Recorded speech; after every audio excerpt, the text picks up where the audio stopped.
कर्ज की संस्कृति एक परंपरागत पुरानी कहानी है। एक गरीब आदमी ने कहीं यह कहावत सुन ली कि पैसा पैसे के पास आता है। वह सोचने लगा, यदि मेरे पास किसी प्रकार 1 रुपया आ जाए तो उसे देखकर दूसरे रुपये आ जाएंगे, लेकिन 1 रुपया कहाँ से आए। बहुत कोशिश करने पर उसे 1 रुपये का सिक्का उधार मिल गया। वह उस सिक्के को लेकर सरकारी खजाने के पास पहुंचा। खजाने वाले कमरे में लोहे की छड़ों वाली खिड़की से उसने देखा कि खजांची के सामने आसपास सिक्कों की ढेरियां लगी हुई हैं। यह देखकर वह बहुत खुश हुआ।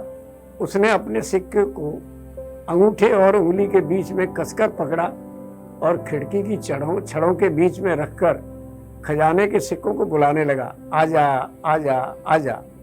ऐसा करते हुए एक क्षण ऐसा भी आया कि उसके हाथ की चुटकी ढीली पड़ गई और सिक्का छिटक कर खजाने के सिक्कों में जा मिला।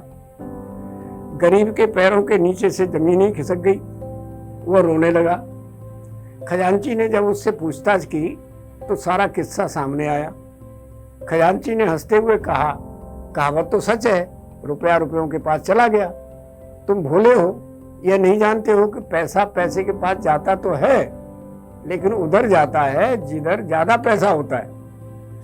कहानी का फलितार्थ यह है कि जिस तरह पानी का स्वभाव है नीचे की ओर जाना, उसी प्रकार रुपए का स्वभाव है धनवान की ओर चले जाना। ऊपर की तरफ पानी स्वभावतः नहीं चढ़ता, उसी तरह रुपया स्वभावतः गरीब की ओर नहीं जाता। यदि पानी को यंत्र द्वारा, मशीन द्वारा प्रयत्न पूर्वक ऊपर चढ़ाया गया तो वह अवसर पाने पर नीचे की तरफ चला आता है। मध्ययुगीन हिंदी कवि की उक्ति है, कल बल जल ऊंचे चढ़े तऊ नीच को नीच। इसी तरह धनवान यदि कर्ज लेता है तो उससे वह धन कमाने के व्यवसाय में या उद्यम में लगाता है। उद्यम से प्राप्त लाभ से वह कर्जा चुकाता है और इसी प्रकार उसके धन में वृद्धि भी होती लगती है। आजकल विज्ञापनों में कर्ज देने वालों की भरमार देखी जा सकती है। ये आजकल न हो तो कुछ समय पहले की बात तो है ही। सरकारी और सहकारी बैंक तथा कर्ज देने वाले तमाम फाइनेंसर्स संचार माध्यमों के विज्ञापनों में हर प्रकार के व्यवसायियों और उद्यमियों को आकर्षित करते हैं। 2 दिन में कर्ज मंजूर, 2 घंटे में कर्ज मंजूर, आप अमुक अमुक कागज ले आइए और बिना जमानत के रुपए उधार ले जाइए, वह भी कम ब्याज पर। लेकिन यह मंजूरी उन्हीं को मिलती है जिनके पास कुछ है। उसके कुछ से कुछ और ज़्यादा बढ़ाने की संभावना भी है। ब्याज पर कर्जा देना भी व्यवसाय है, उद्यम है।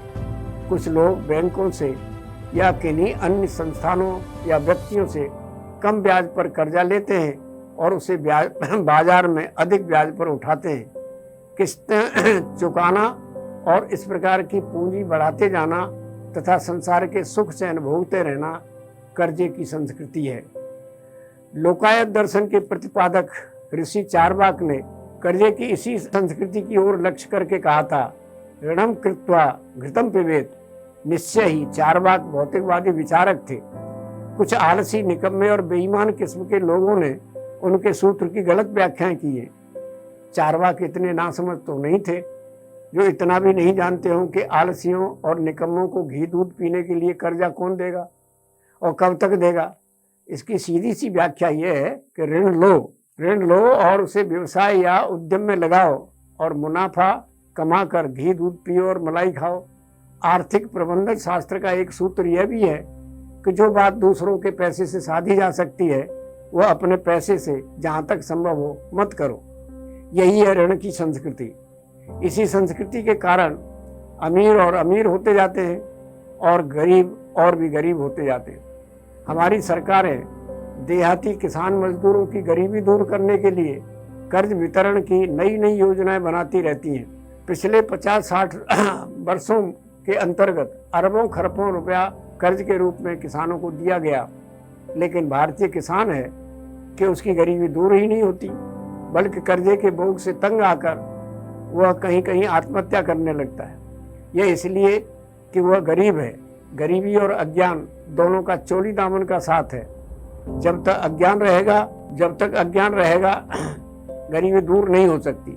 अज्ञानी गरीब किसान मजदूर जब सरकारी तंत्र से कर्जा लेता है तो उसके हाथ में अधिक से अधिक 60% पैसा आता है। 40% तंत्र से जुड़े कर्मचारी, अधिकारी, जमींदार, बिचौलिए उड़ा देते हैं। 60 पर उसे 100 रुपए की ब्याज देनी पड़ती है। प्राइवेट कर्जे पर तो उसे तिगुनी चौगुनी ब्याज देनी पड़ती है। दूसरी तरफ कर्ज लेकर व्यवसाय या उद्योग धंधा करने का कोई ज्ञान या कारगर प्रशिक्षण उसके पास नहीं होता।